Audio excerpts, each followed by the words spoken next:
Good morning. మార్కెట్కి అయితే వచ్చేసాము. ఇక్కడ మనం ఇస్తున్నారు కదా, ఈ టమాటా వచ్చేసి 500 500 చెప్తున్నాడు, 400కి ఇస్తాడు. మొత్తం పార్సల్ బాక్స్ అనమాట. ఇది ఇస్తున్నారు కదా, లైట్గా మచ్చ ఉంటుంది. ఇవన్నీ అవే బాక్సులు అన్నీ.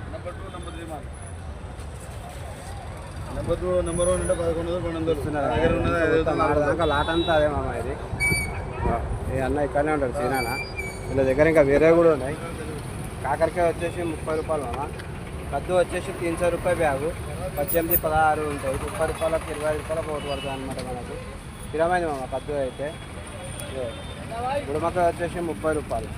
ఇవి కూడా 500 చెప్తారు, 400కి ఇస్తాడు. చూస్తున్నారు కదా, ఇవన్నీ అవే బ్యాగులు. మిర్చి కూడా ఉంది అన్నతనం. మిర్చి చూద్దాం. మిర్చి ఏం రేట్ కాక? తెల్ల మిర్చి ఏం రేటు? 80 రూపాయలు, 60 రూపాయలు. 80 రూపాయలు మా మిర్చి అయితే వస్తుంది. నెంబర్ 1 ఉంది మిర్చి మాత్రం. నల్ల మిర్చి వచ్చేసి 60 రూపాయలు. బ్యాగులు కావాలంటే బ్యాగులు కూడా ఉంటాయి. బ్యాగులు తీసుకుంటే క్వాంటిటీ తీసుకుంటే దాన్ని బట్టి తక్కువ ఇస్తారనమాట. ఇవన్నీ అవే బాక్సులు వీళ్ళు తీసుకొని కొంచెం చూస్తున్నారు కదా. ఈ అమ్మ కూడా ఇక్కడనే ఉంటుంది. మీరు మాత్రం లైక్ చేయండి, షేర్ చేయండి, సబ్స్క్రైబ్ చేసుకోండి.